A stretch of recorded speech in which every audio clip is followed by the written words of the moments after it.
All right, we are here at the new moon, solar eclipse, fall equinox.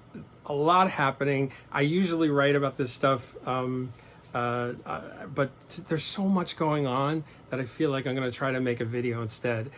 This is happening on the 21st. 2025, but we're going to feel the reverberations of this for quite some time, because what's happening is the outer planets have moved into new signs, and they're in this big formation together that feels overwhelming and intense, and then the new moon comes around and opposes it and offers, I think, my interpretation, a key to how to handle all these changes. And the key, in my opinion, is love, serving, and helping others.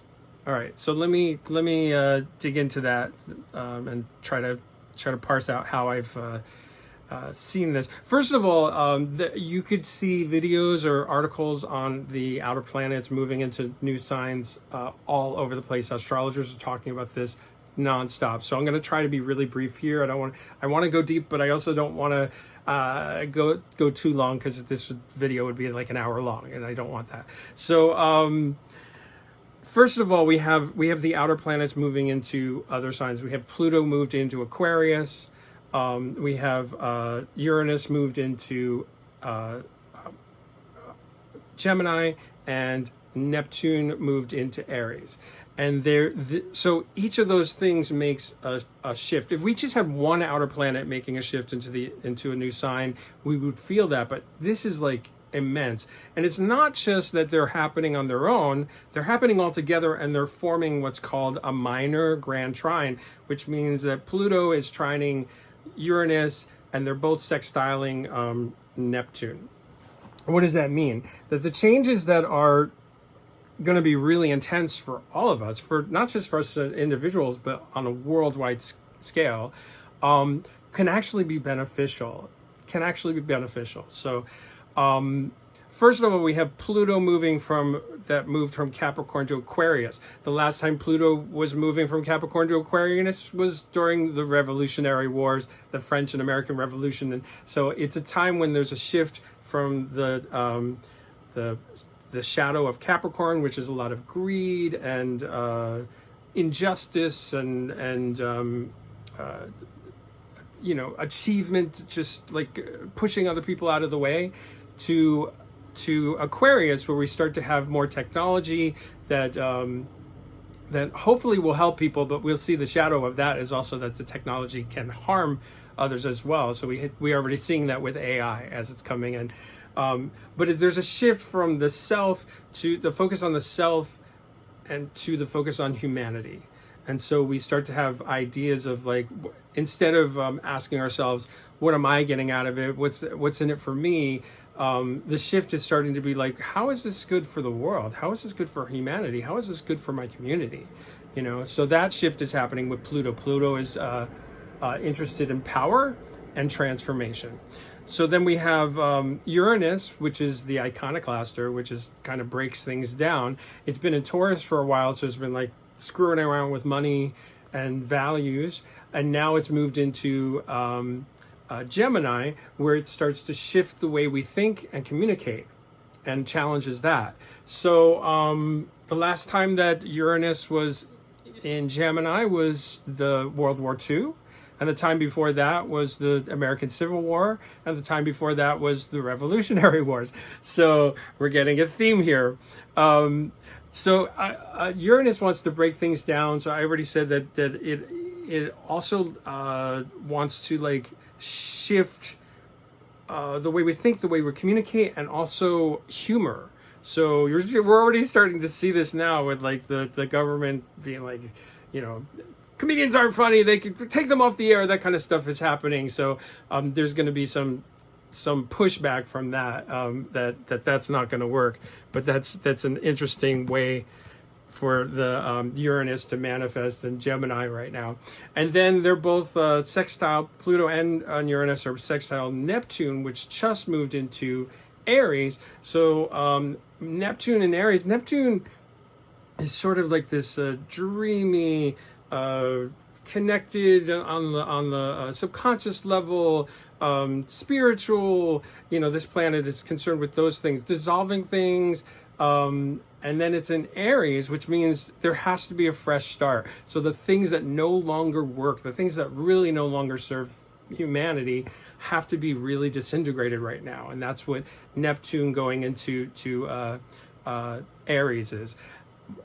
At the same time, and also Neptune going into Aries, last time Neptune was Aries was the Civil War. So we're seeing these patterns lining up. And we're also feeling that. I'm not saying that we're going to have a revolutionary civil world war, but it certainly is feeling that way. And we do have to make some changes and shifts in the way that we are in the world.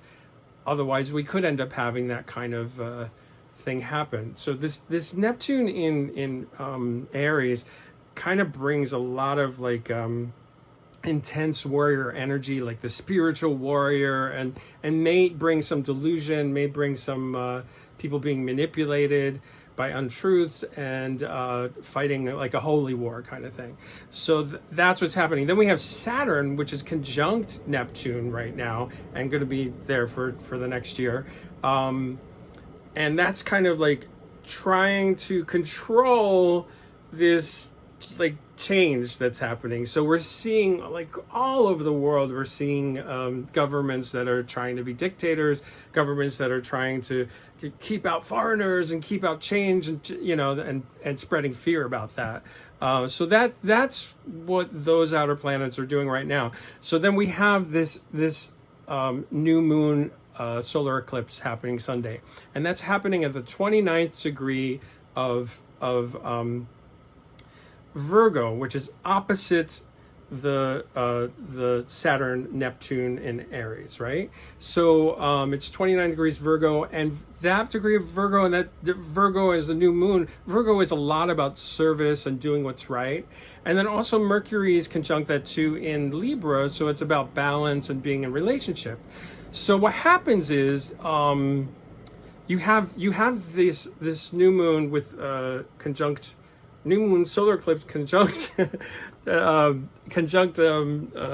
Mercury, making an opposition to Neptune, but then it also makes a grand trine to Pluto and Uranus. And because it makes an opposition to Neptune, it makes what's called a kite.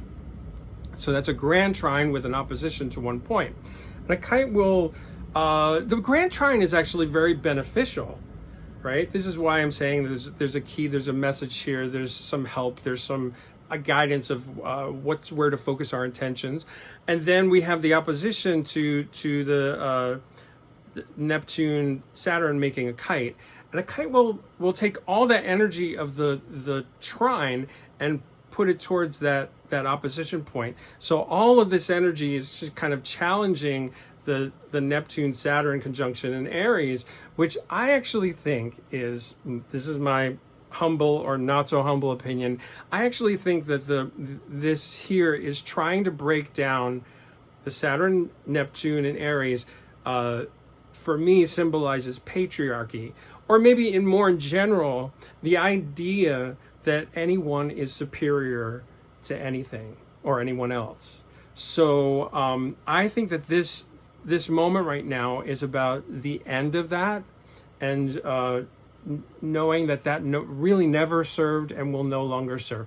We have in our Western culture, the Judeo-Christian Bible, in the first or second chapter, it says, and God gave man, I think it's the second chapter, God gave man dominion over the earth. Now, I'd like to talk to rabbis about what the actual word was there, but for hundreds of years, we have interpreted that as God gave man dominion over the earth, which means the man names everything and owns everything, including women, indigenous people, that animals, nature. So we've been living under this idea that God, or whatever you believe in, has given you the right to dominate everything, and that really needs to be done.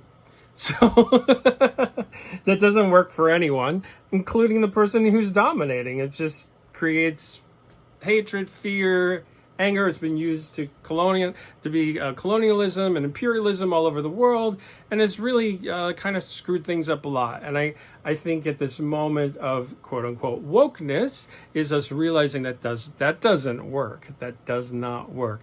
So the key is really, again, love, serving others, helping others, realizing that you are the right size. You are the same size as everyone else. You are equal to everyone else. Now, of course, we all have different gifts and stuff that we expertise and skills and stuff like that like I'm a better astrologer than somebody that doesn't know anything about astrologer. Yes, that doesn't make me superior. I'm talking about ideas or ideologies that say, well, I'm a man, I'm white, I'm straight, I'm Christian, I'm, these things that people identify with and then act like they're better than anyone else for that. That's all needs to go. That all needs to stop. It doesn't make sense. And if we don't stop that with each other, our idea that we're superior to the earth is going to stop us, because we're just going to screw up the environment, and eventually the earth will just burn us down and flood us out and be done with us. So hopefully we'll realize this before we destroy ourselves, but this is what we're doing. Another thing that's happening is that well, I also want to say that kite is kind of a rare configuration. It's not, you don't find it a lot. And in this particular this particular thing on Sunday on the new moon, because 3 planets are conjunct on one end and 2 planets are conjunct on the other end, it's making no less than 6 kites. 3 grand trines, 6 kites. So it's a lot of energy. So basically use this time well to set your intentions for what you want. Even more, now we have, let me look real quick. We have Venus and Virgo in the beginning degrees, 2 degrees, and then we have Mars in the last degrees of Libra. So it's adding to that Virgo Libra story of service and balance with others.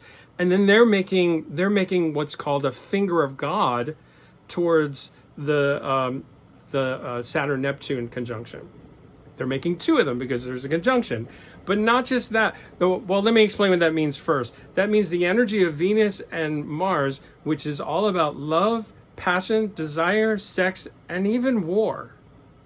That's what those 2 planets are about, are pouring into the point again. So there's a lot of energy pouring into this Saturn Neptune point at Aries at 0 degrees. Well, actually it's not 0 degrees Aries yet. They're going to make a conjunction next year at 0 degrees, because they're going to sit there for a long time and roll back and forth and do this stuff. So we have a lot of time to sit in this energy, but this new moon in particular is kind of giving us the answer of, like, it's really uncomfortable. Here's what to focus on.